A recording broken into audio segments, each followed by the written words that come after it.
Hello, मैं हूं doctor Faidi और आप देख रहे हैं channel royal classes. Channel royal classes के कोर्स कोड 01 में एक बार फिर आपका स्वागत है। कोर्स कोड 01 है, चैप्टर 01 है, some basic concept of chemistry है, वीडियो सीरीज थ्योरी 48 है। वीडियो सीरीज थ्योरी 48 है।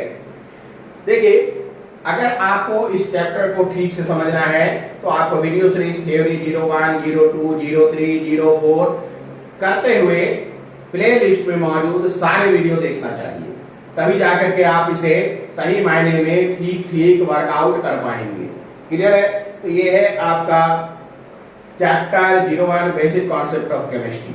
वीडियो सीरीज थ्योरी 47 में मैंने प्रॉब्लम बताए थे। ऑक्सीडेशन रिडक्शन चैप्टर चल रहा है, ये टॉपिक चल रहा है, ऑक्सीडेशन रिडक्शन टॉपिक चल रहा है, उसके प्रॉब्लम करवा रहा था। उसी प्रॉब्लम को वीडियो सीरीज थ्योरी 48 में कंटिन्यू किया जा रहा है। यानी कि अगर आपको टोटल प्रॉब्लम देखना है तो पीछे के भी सीरीज देखने पड़ेंगे।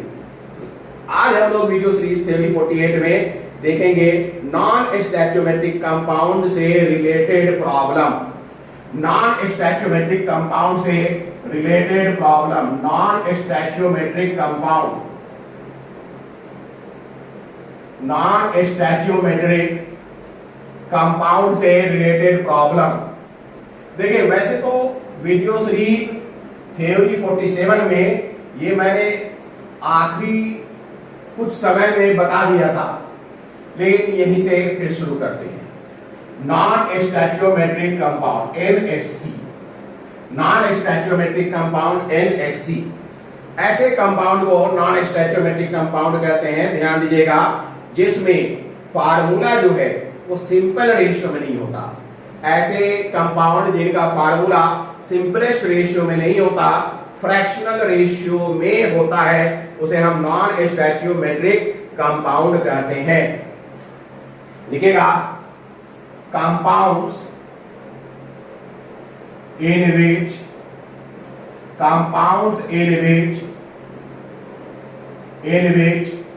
different compounds in which या compounds which formula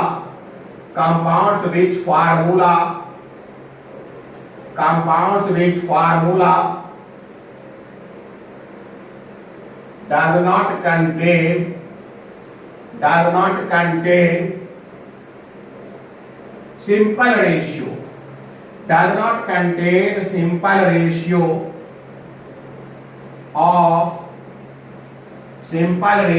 of different atom, simple ratio of different atom, compounds which formula does not contain simple ratio of different atoms are known as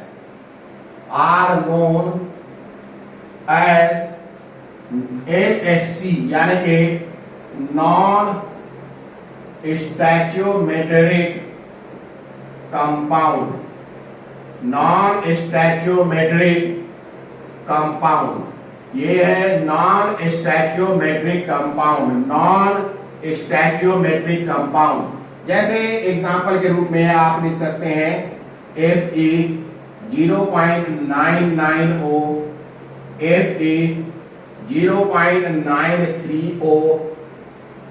बात समझ में आ रहा है कि नहीं? जैसे Fe 0.950, Ni 0.930, Sn 4.408। तो इस तरीके के बहुत सारे नॉन स्टैचोमेट्रिक कंपाउंड होते हैं।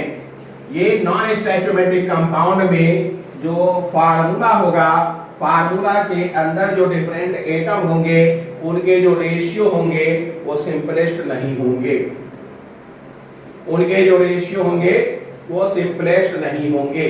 तो ये है NSC, नॉन स्टैचोमेट्रिक कंपाउंड। चलिए अब इस नॉन स्टैचोमेट्रिक कंपाउंड पर थोड़ा डिस्कशन कर लिया जाए। इस नॉन स्टैचोमेट्रिक कंपाउंड पर थोड़ा डिस्कशन कर लिया जाए कि भाई साहब ये नॉन स्टैचोमेट्रिक कंपाउंड में सिंपलेस्ट रेशियो क्यों नहीं है, नॉन स्टैचोमेट्रिक कंपाउंड में सिंपलेस्ट रेशियो क्यों नहीं है, इस पर थोड़ी सी बात कर ली जाए। तो चलिए अब इस पर एक डिस्कशन है, डिस्कशन चर्चा है ना।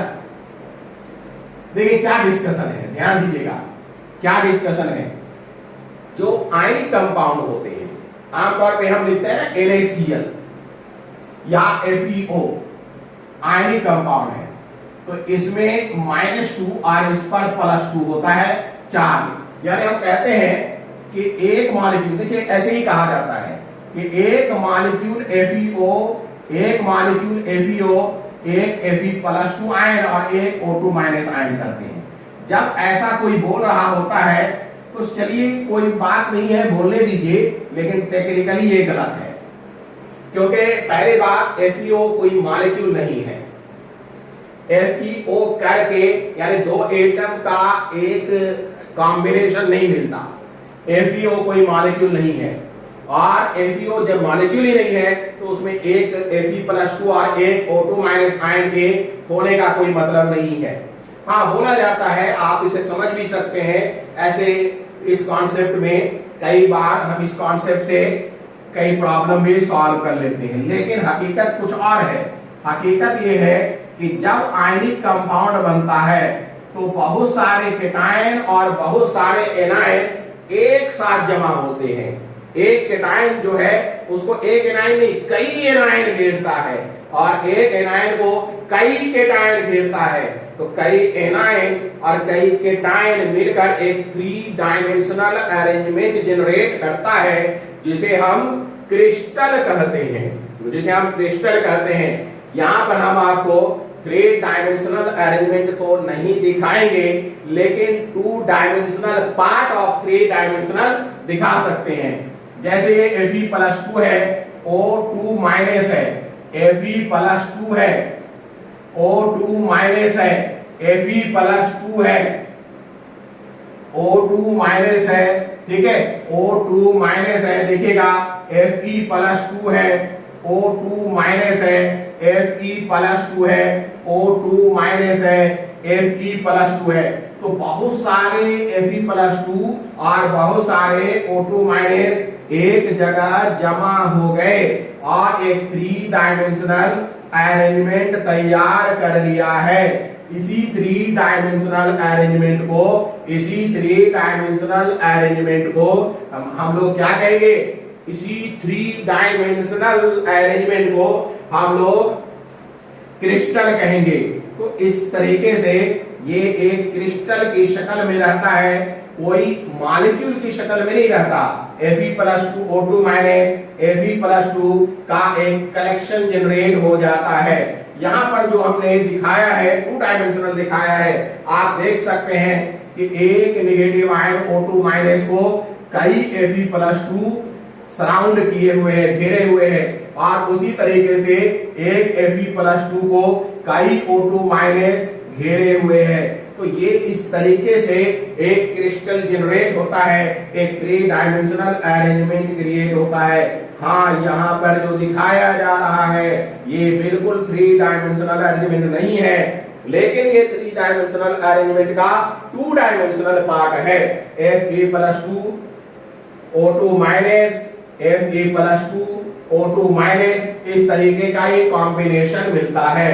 तो जब भी कभी आयनिक कंपाउंड होता है, ध्यान दीजिएगा, तो आयनिक कंपाउंड में कोई मॉलिक्यूल नहीं बनता बल्कि क्रिस्टल बनता है। मॉलिक्यूल के बजाय क्रिस्टल बनता है और इस इतने बड़े क्रिस्टल का फार्मूला नहीं लिखा जाता। इस इतने बड़े क्रिस्टल में कितने केटायन और कितने एनायन है वो नहीं देखा जाता, बल्कि इसमें केटायन और एनायन का जो रेशियो है वही रेशियो इसका फार्मूला माना जाता है। जैसे मान लें इस कॉम्बिनेशन पर गौर करें तो इस कॉम्बिनेशन पर क्लियर कट देखने को मिलता है कि जितने आयरन के एटम हैं उतने ही ऑक्सीजन के एटम हैं। क्यों? क्योंकि आयरन पर +2 है, ऑक्सीजन पर -2 है। कोई भी सब्सटेंस न्यूट्रल होगा और न्यूट्रल होने के लिए जितने Fe+2 आयन है उतने ही O2 माइनस आयन होंगे, तभी जाकर के ये न्यूट्रल होगा। यानी कि इनके जो Fe+2 है और Fe+2 और O2 माइनस का जो रेशियो है वो है 1:1, 1:1। यानी कि जब भी Fe और O2 माइनस आपस में अरेंजमेंट करेंगे, क्रिस्टल बनाएंगे, तो 1:1 के रेशियो में जुड़ जाएंगे। इसलिए इसका फार्मूला है, इस रेशियो के कारण इसका फार्मूला है, रेशियो के कारण इसका फार्मूला है FeO। रेशियो के कारण इसका फार्मूला FeO है। अगर मान लेते कि अगर आयरन एटम और ऑक्सीजन एटम का रेशियो 2:3 होता तो फार्मूला क्या हो जाता? Fe2O3। Fe2O3। और हमें मालूम है कि ऐसा भी कंपाउंड मिलता है Fe2O3। इसमें आयरन का +3 और ऑक्सीजन का -2 ऑक्सीडेशन स्टेट होता है। +3 और -2 ऑक्सीडेशन स्टेट होता है। तो बहरहाल इससे मतलब नहीं है कोई भी कंपाउंड, कोई भी आयनिक कंपाउंड में केटायन और एनायन के रेशियो को ही फार्मूला कहा जाता है, सिंपलेस्ट रेशियो को। क्लियर है? तो इस तरीके से आपने देखा कि एक कंपाउंड, आयनिक कंपाउंड में हम जो फार्मूला लिखते हैं आयनिक कंपाउंड का, ये असल में केटायन और एनायन का रेशियो है। आयनिक कंपाउंड का जो फार्मूला है असल में केटायन और एनायन का रेशियो है। बात समझ में आ रही है कि नहीं? तो यहाँ FeO और Fe2O3 क्या है? केटायन और एनायन का रेशियो शो कर रहा है। एक फार्मूला FeO है, FeO है, इसका मतलब कि FeO क्रिस्टल में आयरन ऑक्सीजन का रेशियो 1:1 है। एक फार्मूला Fe2O3 है, इसका मतलब है कि आयरन ऑक्सीजन से बना इस क्रिस्टल में Fe2O3 नामक क्रिस्टल में Fe और ऑक्सीजन के एटम का रेशियो 2:3 है। क्लियर है? तो ये है, ये सिंपलेस्ट रेशियो वाला कंपाउंड है। मामला तब बिगड़ जाता है, मामला तब बिगड़ जाता है कि जब इस क्रिस्टल में कोई डिफेक्ट आ जाए, कोई डिफेक्ट आ जाए। जैसे क्या हो गया कि इसमें किसी वजह से Fe+2 चला गया, किसी वजह से Fe+2 चला गया, एक और 2, एक और 3 Fe+2 चला गया। एक यहां से गया, एक यहां से गया और एक यहां से चला गया। 3 Fe+2 चला गया। जैसे ही 3 Fe+2 चला गया तो क्या मतलब हो गया? ध्यान दीजिए, इसमें +6 चार्ज कम हो गया। कितना हो गया चार्ज कम? +6। हर एक Fe+2 पर 2 पॉजिटिव चार्ज थे, 3 चले गए तो +6 चार्ज कम हो गया। इसको न्यूट्रलाइज करने के लिए मान लेते हैं कि Fe+3 आ गया, कहीं से Fe+3 आ गया तो 2 Fe+3 ने +6 चार्ज पूरा कर दिया और ये सिस्टम फिर से न्यूट्रल हो गया। लेकिन आयरन एटम की संख्या में क्या हो गई? कमी हो गई। आयरन एटम की संख्या में कमी हो गई।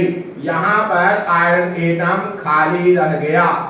मान लेते हैं कि डिफेक्ट के पहले, बिफोर डिफेक्ट, मान लेते हैं कि बिफोर डिफेक्ट, डिफेक्ट के पहले, यानी कि बिफोर डिफेक्ट जो है Fe+2 और, या आप ऐसे कहिए Fe+2 छोड़िए, Fe और O, आयरन और ऑक्सीजन एटम का रेशियो 100:100, यानी कि मतलब 1:1 था, मतलब 1:1 था। FeO का जो रेशियो था 1:1 था, यानी 100 Fe एटम थे और 100 ऑक्सीजन एटम थे। लेकिन आफ्टर डिफेक्ट क्या हो गया? आफ्टर डिफेक्ट को देखिए, आफ्टर डिफेक्ट क्या हो गया? आफ्टर डिफेक्ट ये हो गया कि 3 Fe एटम चले गए Fe+2 के रूप में, 3 एटम चले गए Fe+2 के रूप में, यानी कि 100 में से 3 घटा दीजिए, 97 एटम बच गए। लेकिन 2 एटम वापस आ गए Fe+3 के रूप में, यानी 97 में 2 फिर जोड़ दीजिए, 99 एटम बच गए। यानी कि अब Fe और O का रेशियो 99:100 हो गया है। अगर हम इसके एटम का रेशियो निकालेंगे तो 99/100 का मतलब 0.99/1, इसलिए इनका जो फार्मूला हो गया वो हो गया Fe 0.99O। तो ये डिफेक्ट के अमाउंट से फैसला होगा कि क्या फार्मूला होगा। यही कंपाउंड NaC है, नॉन स्टैच्योमेट्रिक कंपाउंड है। यही कंपाउंड NaC है, नॉन स्टैच्योमेट्रिक कंपाउंड है। तो नॉन स्टैच्योमेट्रिक कंपाउंड में एक ही एटम के 2 ऑक्सीडेशन स्टेट मिलते हैं। एक ही एटम के 2 ऑक्सीडेशन स्टेट मिलते हैं। क्लियर हो गई बात? That is the non stoichiometric compound. Non stoichiometric compound Fe 0.99O भी हो सकता है और Fe 0.93O भी हो सकता है। It all depends how much iron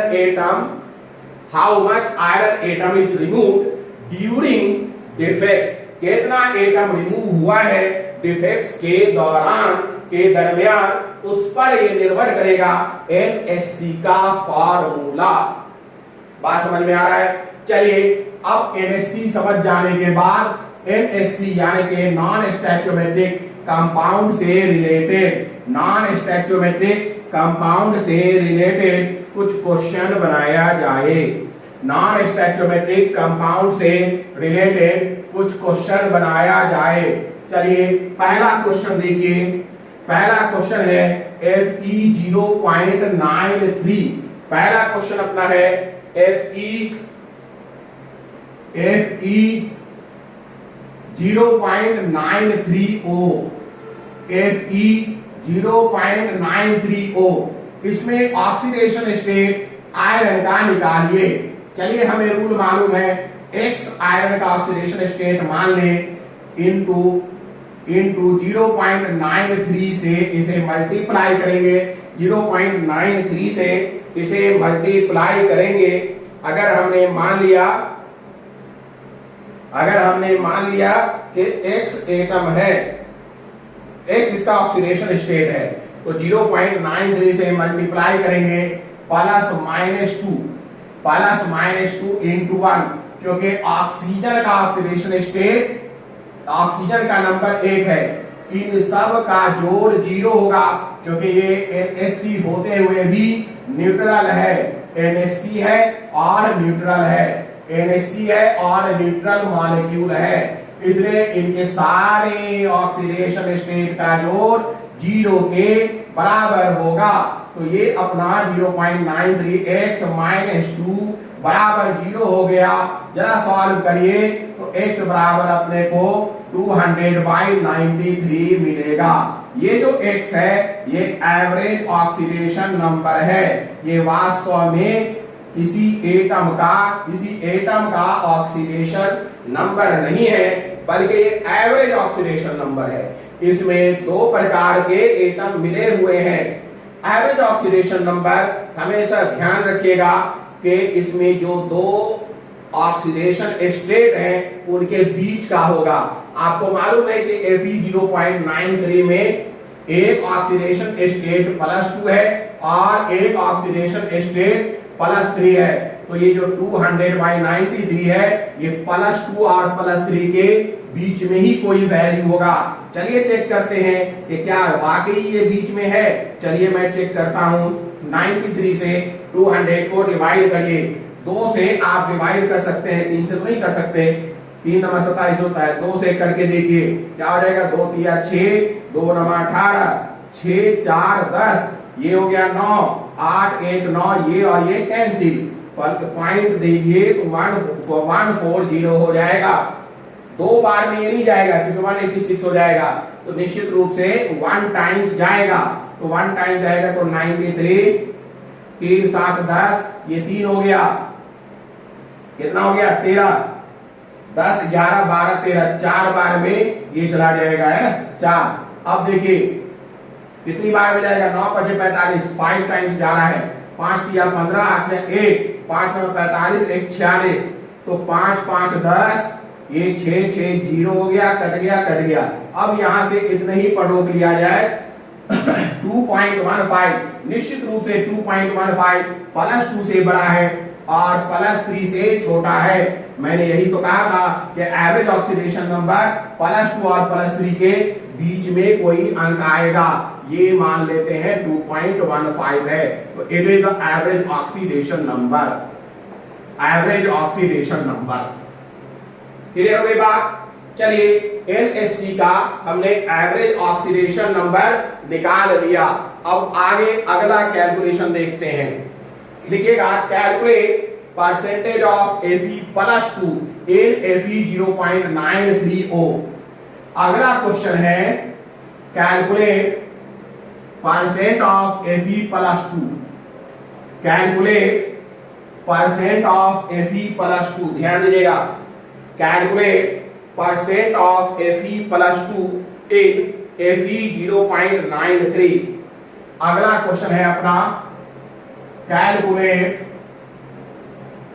Fe plus percentage of Fe+2, calculate percentage of Fe+2 in Fe0.930। यहां ध्यान दीजिएगा, परसेंटेज ऑफ Fe+2 का मतलब है कि आयरन एटम में कितना परसेंटेज है। टोटल आयरन एटम के कॉन्टेक्स्ट में पूछा जा रहा है कि कितना परसेंटेज है। कैलकुलेट परसेंटेज ऑफ Fe+2 का मतलब है कि टोटल आयरन एटम में कितना परसेंट है। Calculate percentage of Fe+2 in Fe0.930। ध्यान दीजिएगा, परसेंटेज ऑफ Fe+2 का मतलब Fe और O की बात नहीं की जा रही है, आयरन में, चूंकि मुझे मालूम है आयरन में Fe+2 भी है और Fe+3 भी है। हमें मालूम है कि Fe0.930 क्या है, NaC है। NaC मतलब नॉन स्टैच्यूमेट्रिक कंपाउंड, और इसमें 2 प्रकार के आयन हैं।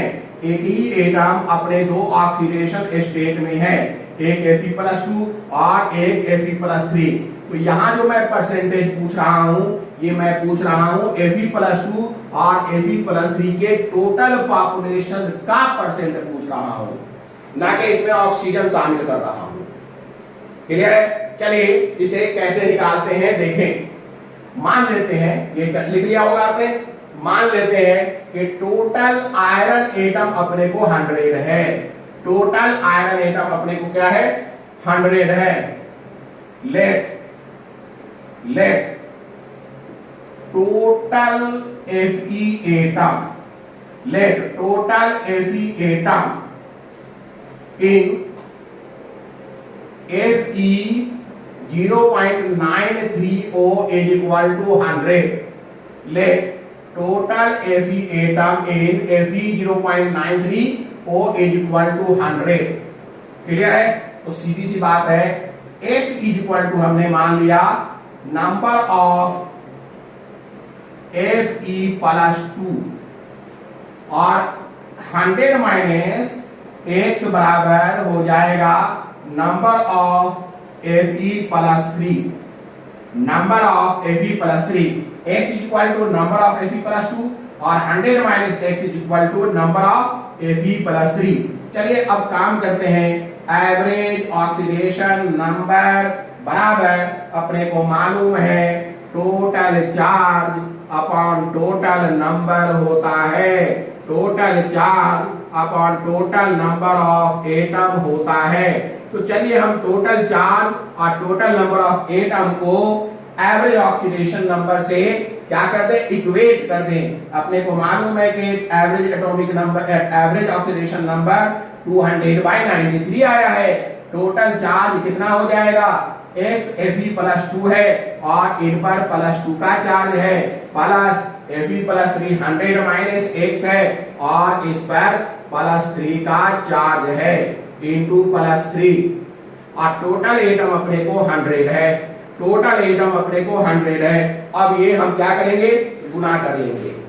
अब हम ये सॉल्व कर लेंगे। चलिए सॉल्व करते हैं। यहां तक आपने कॉपी कर लिया होगा। अब ऊपर देखते हैं। चलिए अब हम इसे सॉल्व कर लें। चलिए अब हम इसे सॉल्व कर लें। देखिए कैसे सॉल्व किया जाएगा।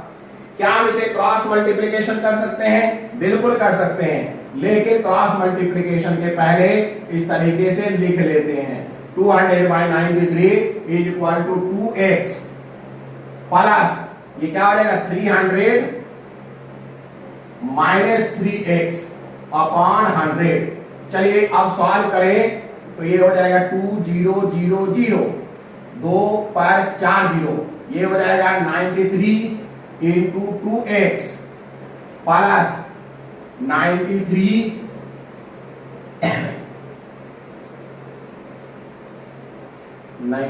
आया था ना, 93 इंटू 300 माइनस 93 इंटू 3x, ये अपने को मिल जाएगा। क्लियर है? चलिए सॉल्व करें। 2 1 2 3 4 0, 2 3 6 2 9 18 186x प्लस 3 3 9 3 9 27 279 0 0 माइनस 3 3 9 9 3 27 279x, ये अपने को मिल गया। क्लियर है? अब देखिए थोड़ा हम लोग इसे सॉल्व कर लें। 279 से 186 घटाइए, 6 3 9 और 8 9 17, 93 अपने को मिल गया। तो क्या हो जाएगा देखिएगा, 2 1 2 3 4 बराबर -93x, इसे और इसे सॉल्व किया, प्लस 27900। अब क्या करें, इसे उठाकर यहां ले जाइए, इसे उठाकर यहां ले जाइए, तो क्या मिल जाएगा 93x बराबर 27900 20000, ये लीजिए, इसको हम सब्सट्रैक्ट कर दें, इतना मिला। That means x is equal to क्या मिल रहा है देखिएगा 7900 अपॉन 93, 3 3 9 है ना, यही मिलेगा ना। अब देखिए इसे सॉल्व करें तो मैं डायरेक्ट कैलकुलेटर से सॉल्व कर देता हूं। Where is my calculator? हाँ, कैलकुलेटर से मैं इसे सॉल्व कर देता हूं। देखिएगा 790 डिवाइडेड 93 कितना मिल गया, कितना मिल गया 84.9, कितना मिल गया 84.9, मतलब ऑलमोस्ट 85। तो x का वैल्यू 85 मिल गया। दैट मीन्स Fe+2 85% है। दैट मीन्स Fe+2 कितना है 85% है। इसका मतलब है लिखिएगा दिस इंप्लाइज, लिखिएगा this implies percent of Fe+2 equal to 85%। सीधी सी बात है, अगर हम परसेंट ऑफ Fe+3 कहें तो ये 15% हो जाएगा, 15% हो जाएगा। तो it is one of the method, it is one of the method जिससे आप क्या करेंगे, परसेंटेज निकाल लेंगे। लेकिन ठीक है, ये परसेंटेज निकाला जाएगा। अगर आपके सब्जेक्टिव क्वेश्चन है तो चलिए इस तरीके से लिखें तो अच्छा भी लगेगा, लेकिन अगर ऑब्जेक्टिव है तो यकीन मानिए इतना टाइम आपके पास नहीं है। ऑब्जेक्टिव है तो इतना टाइम नहीं है कि आप इतना बड़ा क्वेश्चन सॉल्व करेंगे जिसमें गलती भी होने के चांसेस बने रहेंगे। तो ऐसे कंडीशन में इतना बड़ा गुना भाग तो निश्चित रूप से इतना टाइम तो नहीं लिया जा सकता है। तो चलिए हम एक शॉर्टकट मेथड भी देख लें, यानी हम इसे ट्रिक के जरिए भी सॉल्व करने की कोशिश करें। क्लियर है? देखिए ट्रिक से भी ये सॉल्व हो सकता है। कैसे? तो देखिएगा, अगर मैं ट्रिक देखिएगा सॉल्व करना हो, अपने को कहा गया है परसेंटेज ऑफ Fe+2, ठीक है, बराबर आप एवरेज ऑक्सीडेशन नंबर का और माइनस देखिएगा ये क्या है Fe+2 एटम का एक ऑक्सीडेशन स्टेट है, तो जो दूसरा ऑक्सीडेशन स्टेट है उससे इसे माइनस कर दीजिए और उसका मॉड ले लीजिए, ठीक है। और जो दोनों ऑक्सीडेशन स्टेट है जैसे +2 -+3 कर लीजिए, ठीक है, यानी 2 -3 कर लीजिए और इसका मॉड करके 100 से मल्टीप्लाई कर दीजिए, सीधे परसेंटेज ऑफ Fe+2 मिल जाएगा। देखिए कैसे, परसेंटेज ऑफ Fe+2 बराबर क्या हो जाएगा, अपने को मालूम है अभी निकला है 2.15 -3 का मॉड और ये 2 -3 मतलब 1 × 100। चलिए 2.15 और 3 में सब्सट्रैक्शन करते हैं, 2.15, ठीक है, 5 5 10, ठीक है, ये 9 1 8 9, ये कैंसिल 0.85 और ये क्या हो जाएगा -0.85, लेकिन मॉड है तो 0.85, 0.85 अपॉन 1 × 100 मतलब क्या हो गया 85%। तो ये हुआ ना जल्दबाजी, तो हम जल्दबाजी करेंगे। क्लियर है? क्योंकि हमें जल्दी आंसर देना है।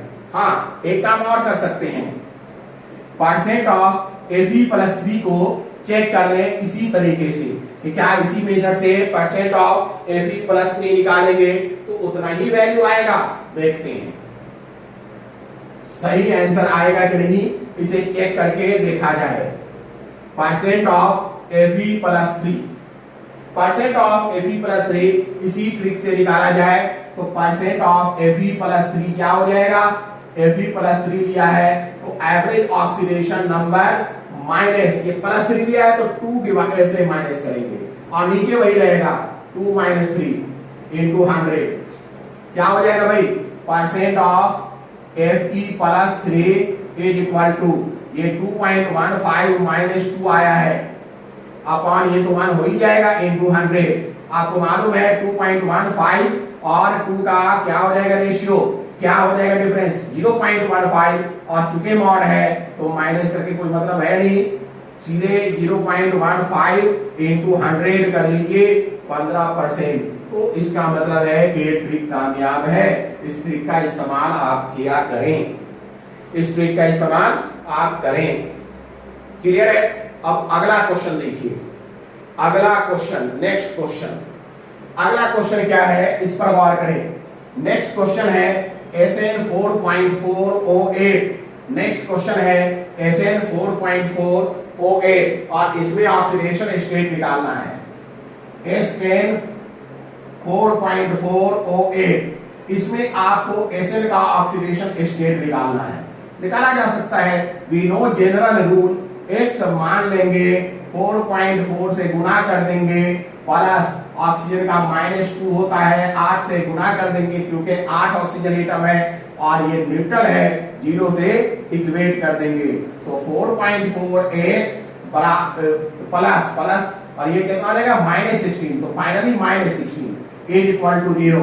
तो लिखिए भाई x बराबर 16/4.4, पॉइंट हटाएंगे तो 160/44, ये हो गया 11 और ये हो गया 40, तो 40/11 आप क्या करें 11 से 40 को डिवाइड करिए तो 3 बार में जाएगा 33, ये हो गया 7, पॉइंट देने पर 70 हो जाएगा, 6 बार में जाएगा 66 हो जाएगा 4। आगे मैंने नहीं बढ़ाया तो अपना ऑक्सीडेशन स्टेट x बराबर +3.6 आएगा।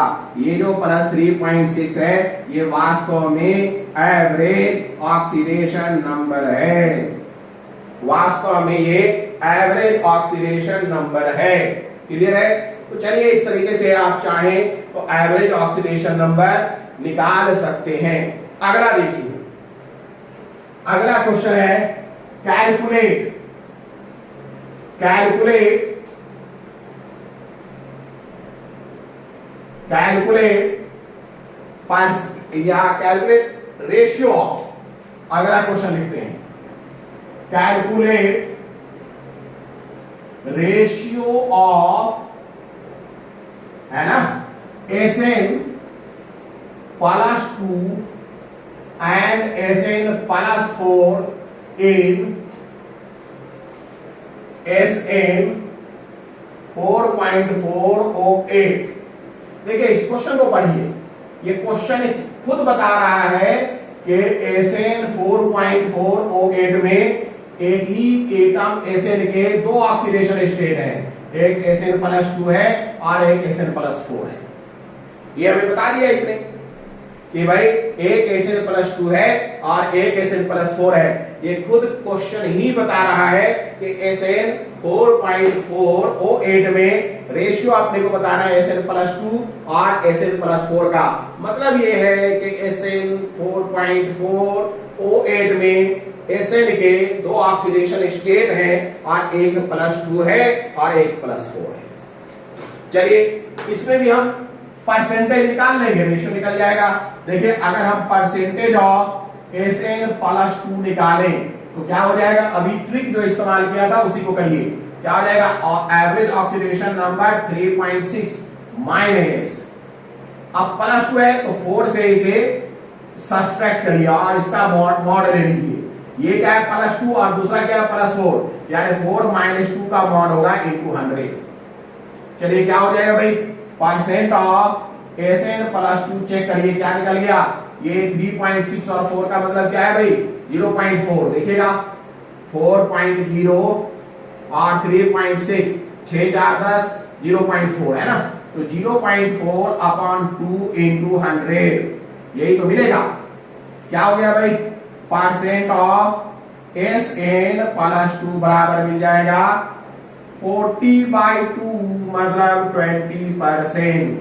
ये है अपना परसेंट, परसेंट ऑफ Sn+2 20% मिलेगा। तो अगला तो कोई काम करना ही नहीं है, परसेंट ऑफ Sn+4 का वैल्यू 80% हो ही जाएगा। एग्जामिनेशन में तो हम डायरेक्ट लिखेंगे, लेकिन चलिए यहां चेक कर लेते हैं, यहां चेक कर लेते हैं। परसेंट ऑफ Sn+4 के लिए एवरेज ऑक्सीडेशन नंबर 3.6 माइनस +4 है ना, यहाँ +2 था तो 4 से हमने माइनस किया था, अब +4 है तो 2 से माइनस करेंगे अपॉन 2 - 4 का मॉड या 4 - 2 जैसे भी लिखे, बात तो वही आना है। परसेंट ऑफ Sn+4 बराबर कितना है भाई 1.6 आ जाएगा, 2.0 और ये 3.6, तो 6 4 10 और नहीं 6 1.6, तो ये 1.6/2 × 100 आ जाएगा। क्लियर है। देखिए भाई परसेंट ऑफ Sn+4 बराबर क्या हो जाएगा 160। देखिएगा 1.6 को 100 से गुना कर दिया /2 मतलब 80%, तो 80% आना चाहिए। इस कैलकुलेशन से भी वही आया है, परसेंट ऑफ Sn+4 80% आ गया है। तो चलिए अगर हमें परसेंट मिल गया है तो सीधी सी बात है रेशियो भी मिल गया, Sn+2 और Sn+4 का रेशियो हो जाएगा 20/80 मतलब 1/4। क्लियर है। एक और मेथड से हम लोग इसे बना सकते हैं, जिसे हम चार्ज बैलेंस मेथड देखेंगे। ये कर लीजिए नोट। अब अगला मेथड देखिए, ये हो गया। अगला मेथड है चार्ज बैलेंस मेथड। अगला मेथड है अपना charge balance method. Next method है चार्ज बैलेंस मेथड। अगला मेथड है charge balance method. Next method charge balance method. Charge balance method.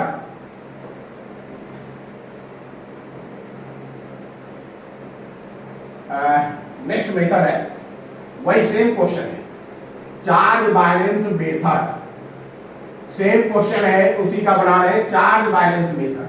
देखिए SN 4.4 O18 है। चार्ज बैलेंस का क्या मतलब है कि ये देखिए इनका चार्ज और इनका चार्ज, ये नेगेटिव है ये पॉजिटिव है, दोनों बराबर होने चाहिए। इनका चार्ज का मैग्नीट्यूड और इनके चार्ज के मैग्नीट्यूड बराबर होने चाहिए। क्लियर है? चलिए मैं इसी को आधार बनाकर वर्कआउट करता हूं। मान लेते हैं कि x Sn + 2 है, तो x × +2, ठीक है, प्लस 4.4 में x है, तो देखिएगा इसे मैं डिटेल कर देता हूं। Let x = number of Sn + 2, this implies 4.4 minus x = number of Sn + 4, सीधी सी बात। तो अब क्या हो जाएगा, x × +2 प्लस 4.4 माइनस x × +4 मैं कर दूं इंटू +4 का मॉड, ये जो है इसका जो भी वैल्यू आएगा उसका मैग्नीट्यूड इसके मैग्नीट्यूड के बराबर होना चाहिए। और वो क्या है भाई, -2 × 8 का मोड, यानी कि मैग्नीट्यूड। अब देखिए भाई क्या हो गया, 2x प्लस इसे 4.4 से गुणा करिए, 4 चौके 16, अच्छा 1 4 चौके 16 1 17, तो हो गया 17.6 माइनस 4x का मॉड बराबर ये -16 का मॉड। क्लियर है? थोड़ा और सॉल्व करें, 2x और -4x कितना हो गया, -2x प्लस 17.6 है ना का मॉड बराबर -16 का मॉड। इतना आप कर लें।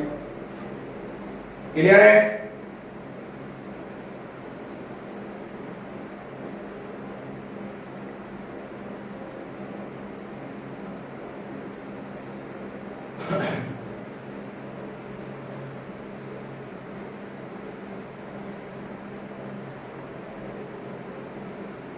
ठीक है, तो इसका आगे यहां पर सॉल्व करते हैं। ये क्या हो जाएगा, ध्यान दीजिएगा, ये हो जाएगा अपना -2x प्लस 17.6 = 16, ये mod 16 हो जाएगा। That means we can write 2x, या आप यहां पर ऐसे लिखिए -2x बराबर 16 माइनस 17.6, सो -2x बराबर क्या हो जाएगा 1.6, -2x बराबर क्या हो जाएगा 1.16 है ना, 1.6 हो जाएगा।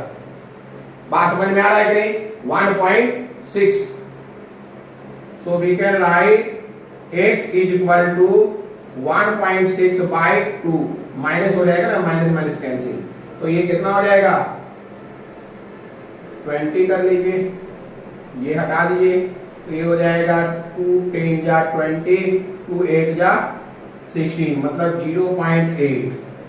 ये x का वैल्यू 0.8 आ गया, x का वैल्यू 0.8 आ गया। क्लियर है? ये परसेंटेज नहीं है क्योंकि यहाँ हमने 100 नहीं माना, 1 में है x। ठीक है, ये x का वैल्यू 4.4 में है x। अच्छा, अब ये 0.8 हो गया, तो आप बताइए Sn + 2 जो है अपना 0.8 है, Sn + 4 अपना कितना हो जाएगा 4.4 माइनस 0.8 निकालिए, तो 8 6 14, ये कितना हो गया 3.6, तो Sn + 2 अपॉन Sn + 4 बराबर हो जाएगा 0.8 और ये 3.6, ये हटा दीजिए। क्लियर है?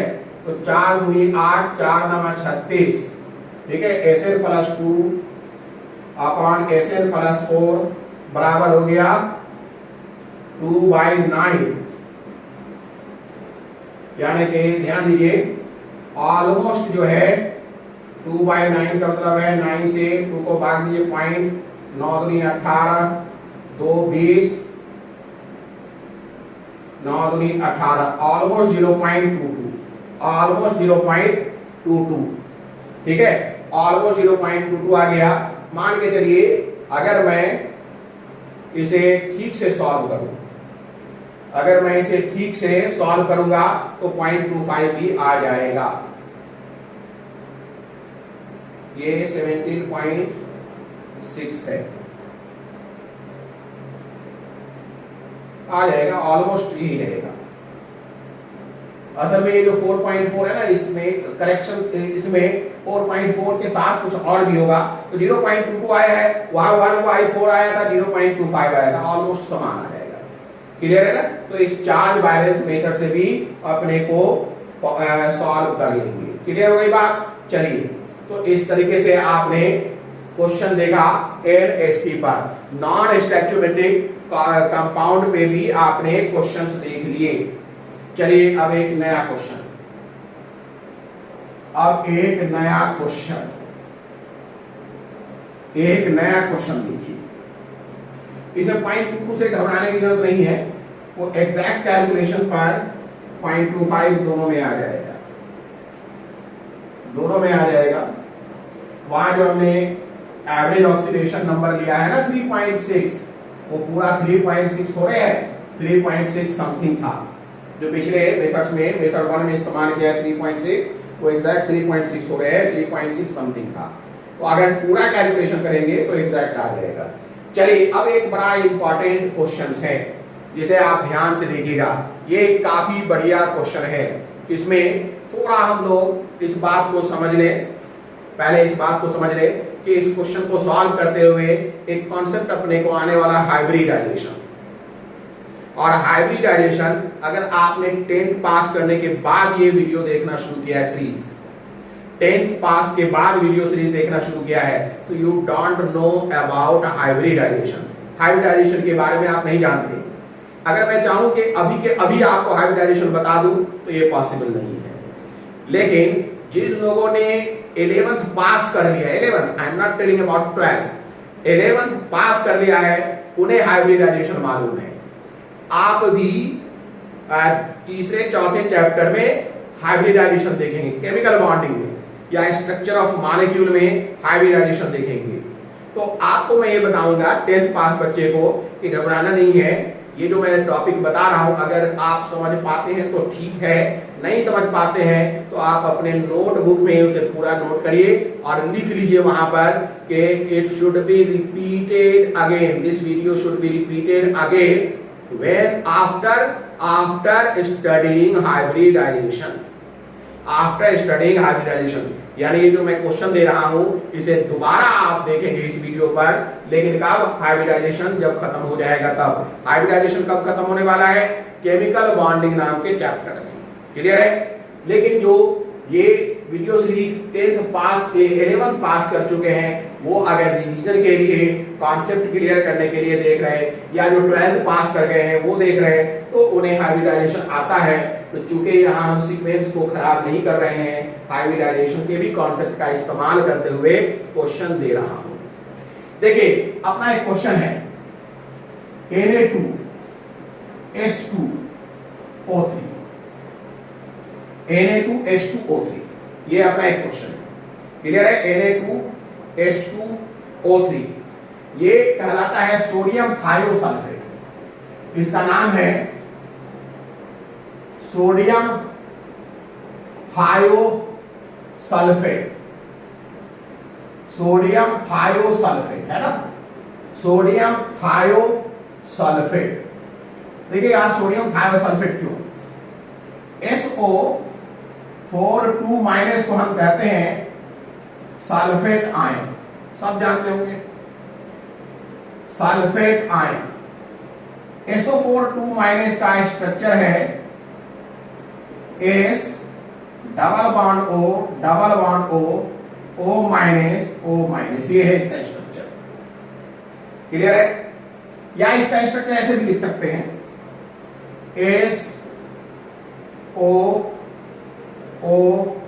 O माइनस, दोनों तरीके से लिखा जा सकता है। चलिए अभी मैं यहां पर इसे मान लेता हूं, लुईस डॉट स्ट्रक्चर में ये दोनों तरीके से लिख सकते हैं। ये भी सही है, ये भी सही है, बोथ आर राइट। ये सल्फेट, एक सल्फर एटम 4 ऑक्सीजन एटम से जुड़ा है, it is known as sulphate ion.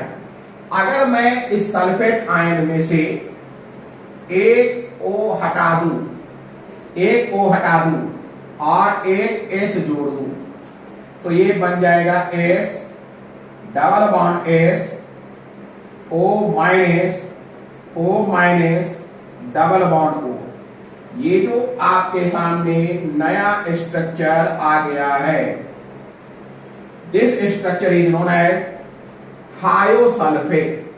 इसी को हम कहेंगे थायोसल्फेट। अब सवाल है थायोसल्फेट क्यों?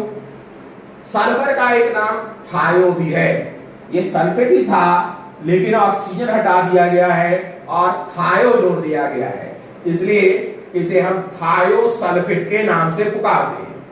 तो Na2H2O3 में अब इसका फार्मूला क्या हो जाएगा भाई? अब इसका फार्मूला अपने को मिलेगा H2O3 2 माइनस। तो Na2H2O3 में थायोसल्फेट मौजूद है, Na2H2O3 में थायोसल्फेट मौजूद है। चलिए लिख लीजिए, Na2H2O3 में थायोसल्फेट मौजूद है। क्लियर है? Na2H2O3 में थायोसल्फेट मौजूद है। चलिए अब आगे बात करते हैं Na2H2O3 में सल्फर एटम का ऑक्सीडेशन स्टेट क्या होगा। Na2H2O3 सल्फर एटम का ऑक्सीडेशन स्टेट क्या होगा? हम सबको मालूम है, ध्यान दीजिएगा, हम सबको मालूम है कि अगर हम सल्फर का ऑक्सीडेशन स्टेट निकालना चाहते हैं, एक मान ले सोडियम ग्रुप 1 का है इसलिए इसका +1 होगा, चूंकि 2 है तो 2 से गुना करिए, इसका सल्फर 2 है तो 2x प्लस -2 into 3 बराबर 0, that means 2 plus 2x minus 6 बराबर 0।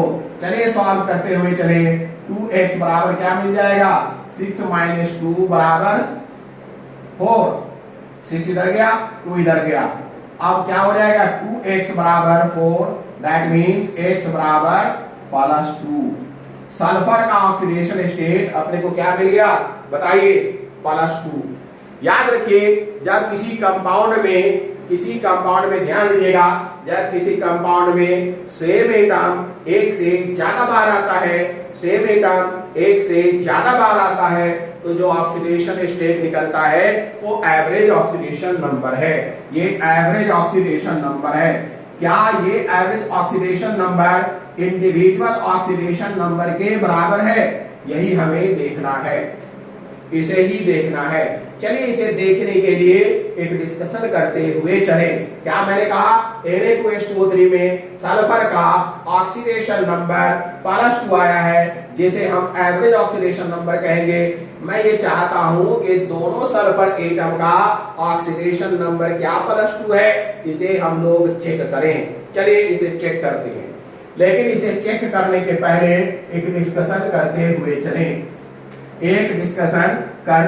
चले, इसे चेक करने के पहले एक डिस्कशन कर लिया जाए, कुछ बातचीत कर ली जाए, फिर आगे बात बढ़ाई जाएगी। क्या है डिस्कशन? डिस्कशन ये है कि जब A और A के बीच में बॉन्ड हो, या B और B के बीच में बॉन्ड हो, या A और B के बीच में, लिखिए A और B के बीच में बॉन्ड हो, A और B के बीच में डबल बॉन्ड हो, A और B के बीच में ट्रिपल बॉन्ड हो। क्लियर है? मान लेते हैं कि हमने कहा कि काई A, हमने कहा, ध्यान दीजिए यहां लिख देते हैं, काई A ग्रेटर देन काई B है, काई A ग्रेटर देन काई B है। काई A ग्रेटर देन काई B का मतलब है इलेक्ट्रोनेगेटिविटी ऑर्डर, इलेक्ट्रोनेगेटिविटी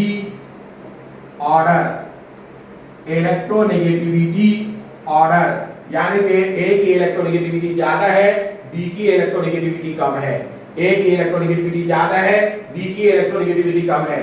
तो सीधी सी बात है, ये जो बॉन्ड है, ईच बॉन्ड मींस 2 इलेक्ट्रॉन, ये दोनों इलेक्ट्रॉन ए के फेवर में गिना जाएगा। इसमें से एक इलेक्ट्रॉन तो ए का ही था, एक इलेक्ट्रॉन बी का था और उसे हम ए के फेवर में गिनेंगे तो ये -1 शो करेगा, ये +1 शो करेगा। ये -1 और +1 इसके ऑक्सीडेशन स्टेट है। यहाँ चूंकि 2 बॉन्ड है तो एक बॉन्ड के कारण -1 +1, एक और बॉन्ड के कारण -1 और +1, यानी इनका दोनों जोड़ दें तो +2, इनका दोनों जोड़ दें तो -2। यहाँ पर क्या हो जाएगा, 3 बॉन्ड है तो असल में इन तीनों का एक साथ लिखें तो -3 और इस पर +3। क्लियर हो गई बात या नहीं? Any doubt? अब चलिए डिस्कशन का एक पहलू खत्म होता है। दूसरा पहलू है कि अगर ए और ए की बात करें, ए और ए की बात करें तो इनकी इलेक्ट्रोनेगेटिविटी क्या हो जाएगी, बराबर है, इसलिए इनमें इक्वल डिस्ट्रीब्यूशन होगा और यहां पर जो ऑक्सीडेशन स्टेट बनेगा, oxidation state of A equal to 0। Clear है? लेकिन अगर ध्यान दीजिएगा, अगर दो सेम एटम हो तो जरूरी नहीं कि हर वक्त इक्वल डिस्ट्रीब्यूशन हो। अगर दो सेम एटम के बीच में, ध्यान दीजिएगा, अगर दो सेम एटम के बीच में बॉन्ड हो तो जस्ट चेक हाइब्रिडाइजेशन, ठीक है? अगर मैं ये कहूं कि ऑक्सीडेशन स्टेट, अगर मैं ये कहूं कि सेम एटम के बीच में हो फॉर सेम एटम, अगर सेम एटम हो, जैसे ए और ए सेम एटम है, ए और ए सेम एटम है, ध्यान दीजिएगा, फॉर सेम एटम, अगर सेम एटम की बात मैं करूं तो सीधी सी बात है कि just first check hybridization. Hybridization एक ऐसा नाम है जो 10th पास बच्चा अगर पहला चैप्टर पढ़ रहा है तो वो नहीं जानता, तो उसे मैं फिर एडवाइस दूंगा कि ये अपने कॉपी में लिख लीजिए यहाँ पर कि this video should be repeated again for hybridization. जब आप केमिकल बॉन्डिंग पढ़ लेंगे तो इस टॉपिक को या इस डिस्कशन को समझ पाएंगे। आपको क्या करना है, हाइब्रिडाइजेशन चेक करना है। हाइब्रिडाइजेशन चेक करते वक्त ध्यान दीजिएगा, %S इंक्रीजेज, क्या है ये हाइब्रिडाइजेशन वाले खूब समझते हैं। %S increases, this implies electronegativity increases.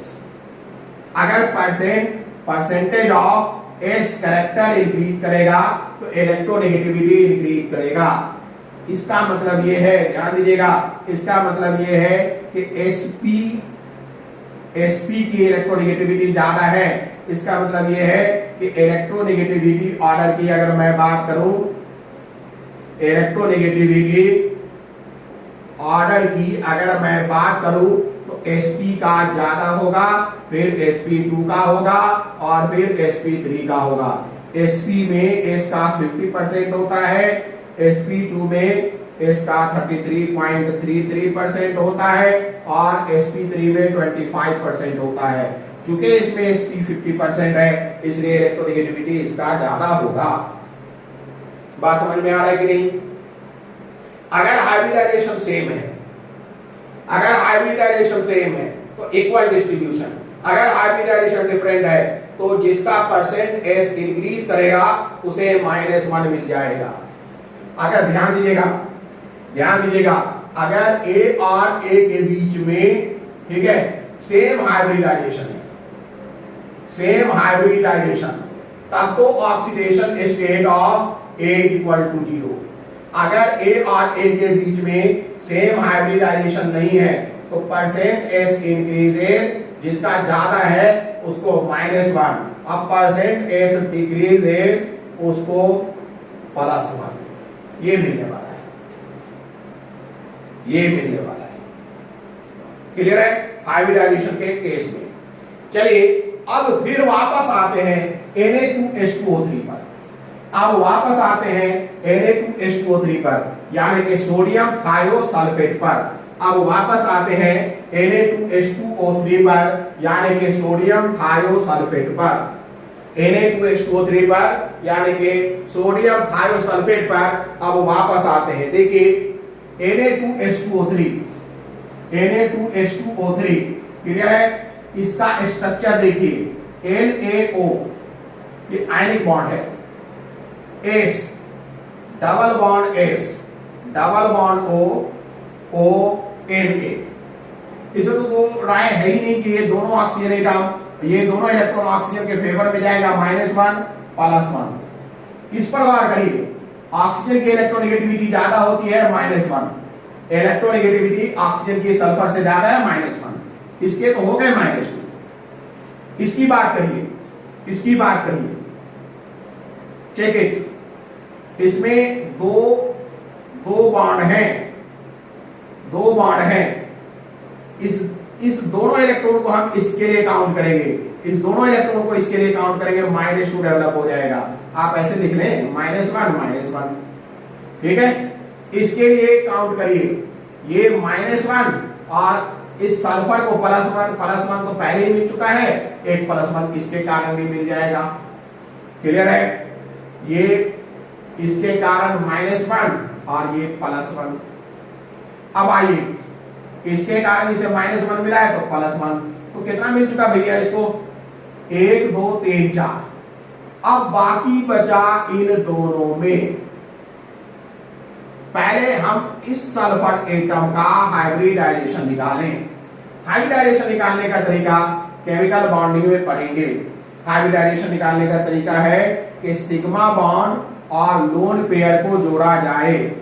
Sigma bond के लिए 1 2 3 4, ये जो डबल बॉन्ड है इसे पाई कहते हैं और इसमें एक सिग्मा होता है, एक पाई है एक सिग्मा है, तो सिग्मा अपना इसमें 4 है। लोन पेयर की बात करें, सल्फर के आउटर मोस्ट शेल में 6 इलेक्ट्रॉन होता है, सल्फर के आउटर मोस्ट शेल में 6 इलेक्ट्रॉन होता है। ध्यान दीजिएगा कितना, 6 इलेक्ट्रॉन इसलिए होता है कि ये ग्रुप 16 का मेंबर है, और वहां मैंने पिछले वीडियो सीरीज में पढ़ा रखा है कि वैलेंस शेल में n इलेक्ट्रॉन यानी 6 इलेक्ट्रॉन होता है। देखिएगा तो यहाँ 1 electron 2 electron 3 electron 4 electron 5 electron और 6 इलेक्ट्रॉन, सारा जो है बॉन्ड बनाने में पार्टिसिपेट कर गया, तो कोई इलेक्ट्रॉन लोन पेयर तो है ही नहीं, तो सिग्मा प्लस लोन पेयर बराबर 4 मिला है। हाइब्रिडाइजेशन वाले को मालूम है कि सिग्मा प्लस Lp का जोड़ अगर 4 है तो sp3 हाइब्रिडाइजेशन होता है, sp3 हाइब्रिडाइजेशन होता है। और अगर ये sp3 हाइब्रिडाइजेशन है, अब आइए इस सल्फर एटम की बात करें। इसके लिए इसका 1 इलेक्ट्रॉन 2 इलेक्ट्रॉन 6 टोटल होना चाहिए ना, 3 4 5 6, तो इसमें अगर बात करें तो इसमें सिग्मा 1 है और लोन पेयर कितना है, 2 है। सिग्मा और लोन पेयर का जोड़ अपने को मिल गया 3। अगर सिग्मा और लोन पेयर का जोड़ 3 होगा तो इसका मतलब इसका हाइब्रिडाइजेशन sp2 होगा।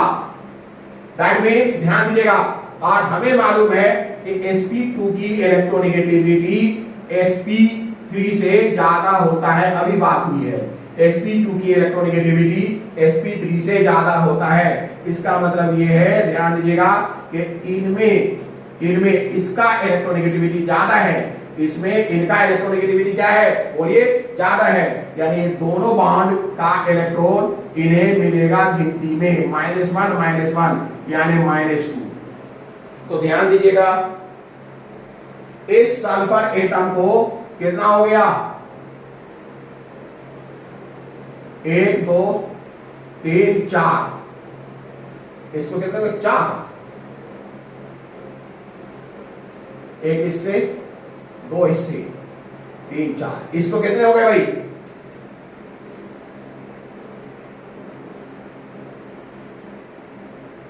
ये 4 कैसे हो गया, 2, हाँ ठीक है, 2 3 4, अच्छा ये जब -1 है तो ये भी तो +1 हो जाएगा, 2 और मिल जाएंगे ना इन्हें,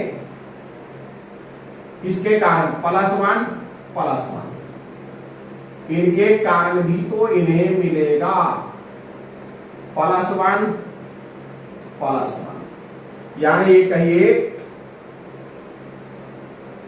इस सल्फर एटम को टोटल 6 हो गए। फिर से देख लीजिए, इसके कारण +1, इसके कारण +1, इसके कारण +1 2, इसके कारण +1 2 और इसको -2, तो इनका टोटल ऑक्सीडेशन स्टेट गिनिएगा वो हो जाएगा +6, और इनका टोटल ऑक्सीडेशन स्टेट गिनिए वो हो जाएगा -2। तो देखा जाए तो Na2H2O3 में कोई भी ऐसा सल्फर एटम नहीं है जिसका ऑक्सीडेशन स्टेट +2 है। हकीकत में एक का -2 है, एक का +6 है। हकीकत में एक का -2 है और एक का +6 है। हाँ, एवरेज निकाले तो इसका +2 आना चाहिए। चलिए एवरेज भी निकाल लेते हैं। एवरेज ऑक्सीडेशन